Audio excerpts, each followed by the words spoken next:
petit peu. Mais oui, j'aurais préféré gagner, mais je suis déjà très très content d'avoir été nominé. C'est déjà exceptionnel. Oui, c'est ça, c'était une reconnaissance pour vous? Oui, je pense, oui. Déjà, le fait d'être présélectionné, d'être dans le coffret des Césars, c'était déjà ça, je pense, la reconnaissance. Après, d'être nominé, c'était encore une push en plus. Puis après, bon, il y avait une chance sur 5. La reconnaissance sur ce cours, qu'est-ce que c'est? Sinon que tout à coup, il y a des gens qui m'ont appelé. Voilà, c'est des choses qui m'étaient jamais arrivées avant.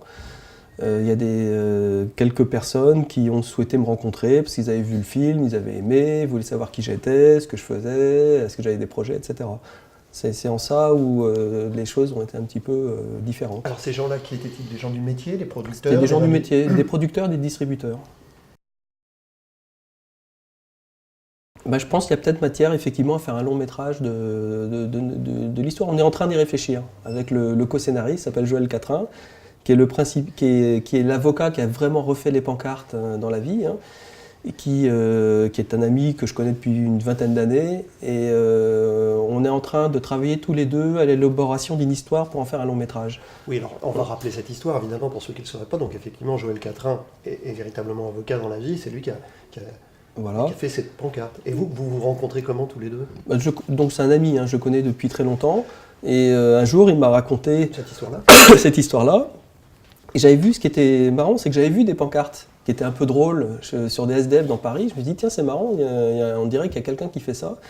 Et en fait, c'était lui, je ne savais pas que c'était lui. Et il a refait plus de 300 pancartes dans Paris pour tout type de SDF.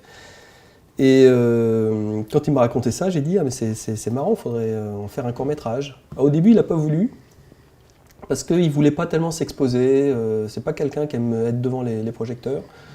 Et puis je l'ai convaincu que ça pouvait aussi aider sa cause, puisqu'il faisait ça en fait pour changer le regard des passants sur les SDF, et que ceci pouvait être prolongé par le film, parce que le film pouvait aider aussi à changer le regard des passants sur les SDF. Alors lui, on entend, mais vous n'êtes pas militant, vous? Moi, non, je suis pas militant. Je suis pas un grand militant. Je le dis franchement. Ah oui. J'essaye plutôt de faire des choses qui ont un intérêt artistique, je dirais. Et donc c'est un peu la conjonction de nos deux personnalités qui fait que ça donne quelque chose à l'arrivée. J'aime quand même un type de cinéma qui m'a toujours attiré, ce sont les comédies sociales à l'italienne par exemple. Les films de Dino Risi, Ettore Scola. J'ai toujours aimé ce type de cinéma, mais j'ai aimé aussi non seulement l'engagement social, mais j'ai aimé l'ironie, ou même parfois la dose de cynisme qu'il peut y avoir dans ces films, qui terminent souvent de manière assez noire et qui dépeignent des choses assez sombres, où les héros se débattent parmi des tas de problèmes et tout, et plus ils se débattent, plus ils s'enfoncent. Et il y a un côté drôle, mais noir.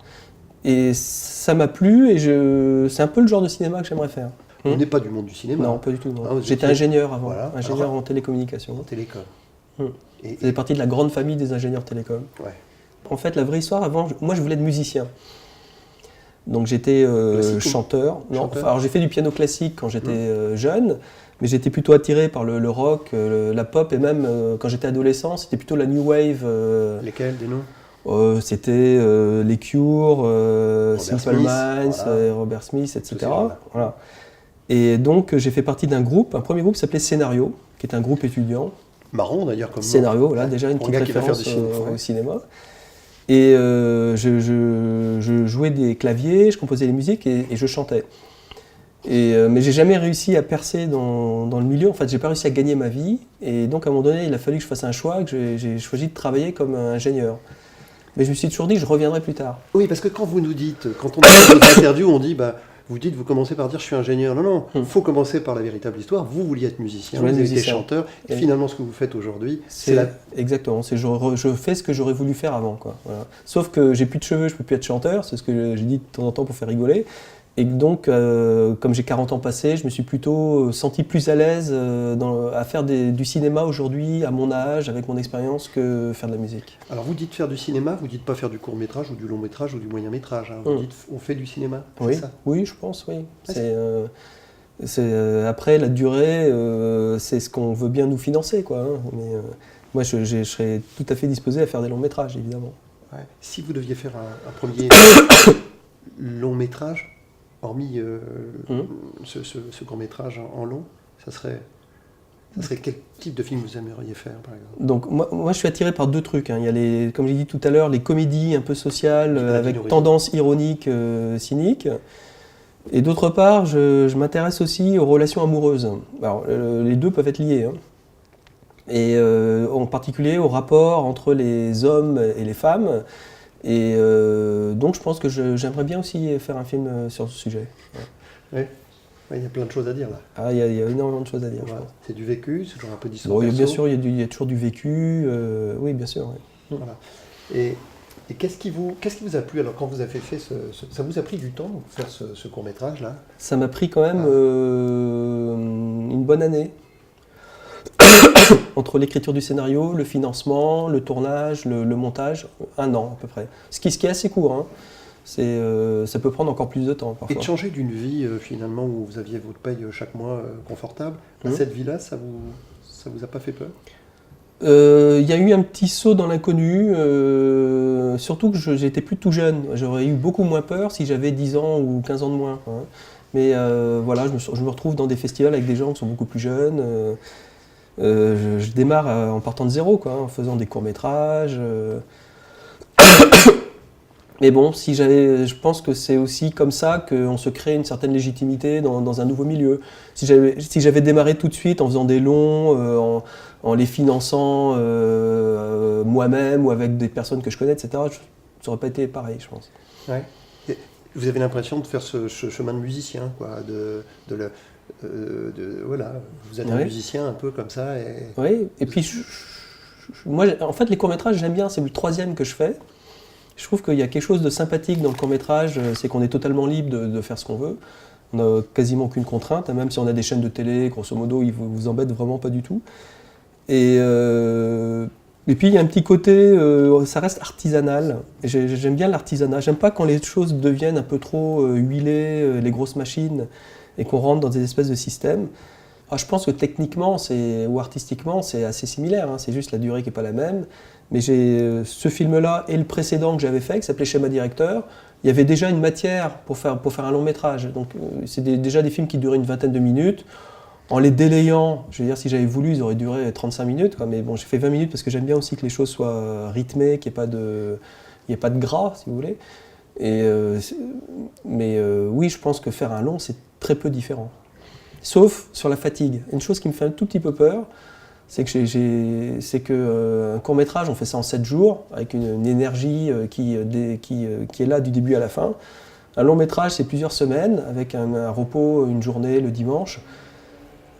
Déjà, un court-métrage, j'étais crevé. À la fin d'un tournage, je suis complètement mort. Je me dis, mais comment... Et là, il n'y a qu'une semaine de tournage, comment je vais faire sur un long, quoi. Je crois que physiquement, ça doit être assez éprouvant, quand même. Vous êtes sportif? Il faudrait que je le sois un peu plus. Ça n'a pas été si difficile que ça d'un point de vue artistique. On avait alors, il ne parlait pas français, c'était ça la difficulté. Et donc, on avait une traductrice qui était roumaine et qui était comédienne, donc qui était à même de transmettre des indications de jeu envers les SDF. Et les gens qui ne savent pas, qui n'ont pas finalement d'expérience professionnelle, il faut leur parler de la même manière qu'à des comédiens. C'est-à-dire qu'il faut les mettre dans la situation, leur expliquer, leur donner des images pour qu'ils comprennent dans quel état d'esprit ils sont censés jouer. Et tout ça s'est très bien passé. Et j'ai noté même une amélioration au cours du tournage de la qualité artistique qui était délivrée par les SDF. Mais est-ce qu'on peut jouer son propre rôle? Et surtout quand c'est un rôle à ce point difficile et marqué. Disons que le contexte était leur propre rôle, mais ils devaient jouer quelque chose quand même. Et la preuve est qu'ils y arrivaient à la fin. Et Ioana, donc la grand-mère roumaine, qui est la vraie grand-mère dont Joël s'est occupé, qui habitait en bas de chez lui, pour lequel Joël a refait la pancarte « Je pourrais être votre grand-mère », qui joue son propre rôle dans le film. Au début, elle avait un petit peu de mal à se mettre dans le bain, elle comprenait pas très bien les répétitions, faisait pas la différence entre les répétitions, le tournage, etc. Et après, elle est vraiment rentrée dans le truc et elle se comportait comme une actrice professionnelle, mais fantastique. L'inconvénient d'avoir travaillé avec des SDF, c'est que ça a été par contre très dur. Oui, pour des raisons... Il y a des raisons contextuelles qui ont été très compliquées. On était embêtés par d'autres SDF, sont venus perturber le tournage. Donc là, recommencer ça, je pense que j'y réfléchirai à 2 fois. Par contre, tourner avec des non-professionnels d'un côté, avec des professionnels de l'autre, je pense que c'est quelque chose possible.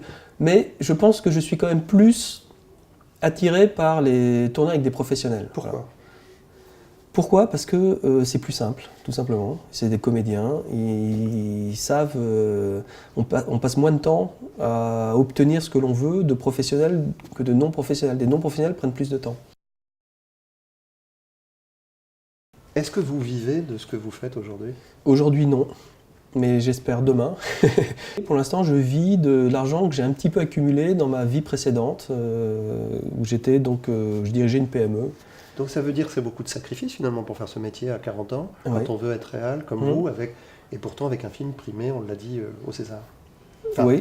Nominé. Oui, c'est des sacrifices, en tout cas financiers. Oui. Et autour de vous, c'est bien accepté ? J'ai divorcé. J'ai divorcé 2 fois déjà. Et oui, mais c'est pas pour ces raisons-là, hein, c'est une blague. Oui, c'est bien accepté. Ouais. Y a une jeune comédienne que j'ai rencontrée il n'y a pas longtemps d'ailleurs, que j'aime beaucoup, qui est Astrid Bergès-Frisbey. Elle, j'aimerais bien tourner avec elle. Je suis assez satisfait. Je pense que j'aurais pu faire un peu mieux encore. Où ? À quel endroit de ce film ? Je trouve que le film est légèrement, peut-être, disons, ne présente pas la face cachée des SDF qu'il aurait fallu peut-être montrer dans ce film. Il y a un tout petit peu trop bisounours pour les SDF.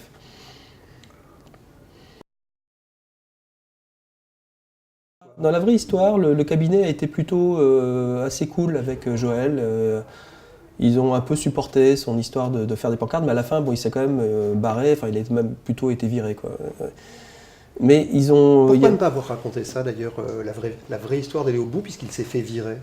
Oh, je pense que c'était moins intéressant, ça aurait amené des complications supplémentaires, ou alors c'était peut-être presque trop attendu. J'ai trouvé que le coup de la récupération rajoutait une petite dose de cynisme qui était bienvenue dans le film. Oui, alors vous avez raison de dire que c'était plutôt attendu, mais en même temps, c'est quand même aussi la réalité. Donc finalement, la réalité, c'est que si on fait les pancartes pour des SDF et qu'on ne s'occupe pas de son cabinet d'avocat, on peut être viré. Et donc il l'a été, vous nous dites, dans la vraie vie. Enfin, il y a une transaction, mais c'est tout comme ça revient tout comme. Donc ce qui est étrange dans ce que vous nous dites, c'est que finalement, vous avez décalé cette réalité. Voilà. Pour dire quoi au bout du compte ?